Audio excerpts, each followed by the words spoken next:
యేసు ప్రేమించుచున్నాడు ministries వారు నిర్వహించు 52 రోజుల ఉపవాస ప్రార్థన ముగింపు సభ నిర్వహించు తేదీ 2024 ఆగస్టు 15వ తేదీ గురువారం సాయంత్రం 6 గంటలకు. స్థలం Amruthavani function hall near clock tower, Secunderabad. దైవజనులు బ్రదర్ జాషువా కిషోర్ గారు దైవ వర్తమానం అందించి ప్రతి ఒక్కరి కొరకు ప్రత్యేక ప్రార్థనలు చేయుదురు. శక్తివంతమైన స్తుతి ఆరాధన, హృదయాలను కదిలించే బలమైన వాక్య సందేశం, విడుదల స్వస్థత ప్రార్థనలు. రండి, పాల్గొనండి. అందరికీ ఇదే మా ప్రేమపూర్వక ఆహ్వానం. మరిన్ని వివరములకు సంప్రదించండి. మా ఫోన్ నంబర్ 9848805034. యేసు ప్రేమించుచున్నాడు మినిస్ట్రీస్ వారు నిర్వహించు 52 రోజుల ఉపవాస ప్రార్థన ముగింపు సభ. అందరూ ఆహ్వానితులే.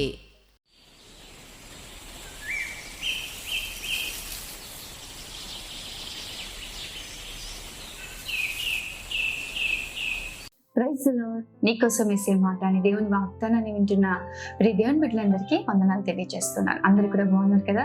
దేవుడు మిమ్మల్ని మీ కుటుంబాన్ని దీవించిన గాక. ఈ ఉపవాస ప్రార్థనలో అనేకులు మాతో కలిసి ప్రార్థిస్తూ ఉన్నారు, ప్రభు సన్నిధిలో మొరపెడతా ఉన్నారు. నిశ్చయంగా ప్రియ దేవుని బిడ్డ ధైర్యం తెచ్చుకొని నిలబడండి.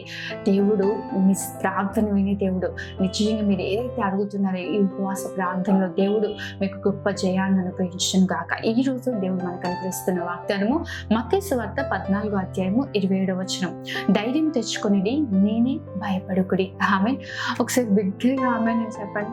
దేవుడు ఎంత చక్కటి వాగ్దానం చేస్తున్నాడు చూడండి. ధైర్యం తెచ్చుకోండి. ఈ మాట ఎప్పుడు దేవుడు మాట్లాడుతూ ఉంటాడు, యేసయ్య మాట్లాడుతూ ఉంటాడంటే శిష్యులందరినీ కూడా అద్దరికి వెళ్ళమని దోణి ఎక్కమని చెప్పినప్పుడు దోణి ఎక్కి సముద్రంలో వారు ప్రయాణం చేస్తుండగా యేసయ్య వారితో పాటు లేరు. ఆ దోణి మీదకి తుఫాను రేగింది. దోణి అలల చేత కొట్టబడుతున్నప్పుడు యేసయ్య ఆ సముద్రం మీద నడుచుకుని వస్తుండగా వారు భూతమని చెప్పుకుంటా ఉన్నారంట. అప్పుడు యేసయ్య చెప్తున్న మాట, ధైర్యం తెచ్చుకోండి, నేను భయపడకండి. నిజమే, ఆపత్కాలంలో సహాయం కొరకు మనం మొరపెడుతూ ఉంటాం.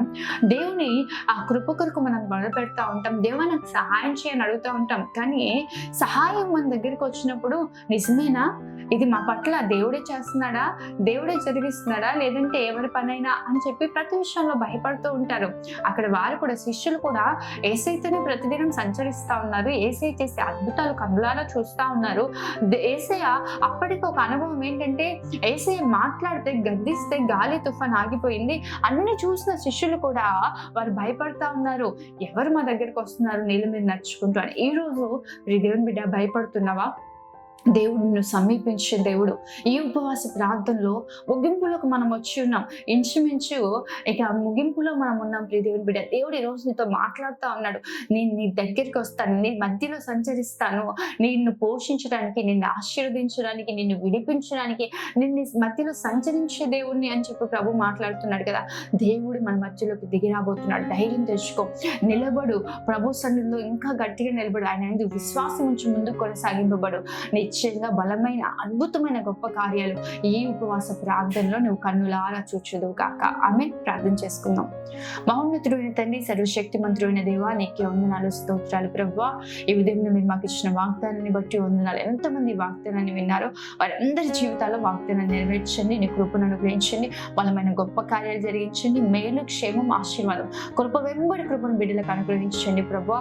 నిశ్చయంగా తండ్రి అయా ధైర్యం తెచ్చుకొని నిన్ను ఆశ్రయిస్తుండగా నీ బిడ్డల జీవితాల్లో ప్రభా గాలి తుఫానులు ఎన్ని చెలరేగినా వాటన్నిటిని అణిచివేసి నెమ్మదిని, క్షేమాన్ని నీ బిడ్డలకు అనుగ్రహించండి ప్రభా. నీ కృప చేత నడిపించండి, సహాయం దయచేయమని యేసు నామమున అడుగుతున్నాను తండ్రి. ఆమేన్. దేవుడు మిమ్మల్ని మీ కుటుంబాన్ని దీవించును గాక. ఆమేన్. God bless you.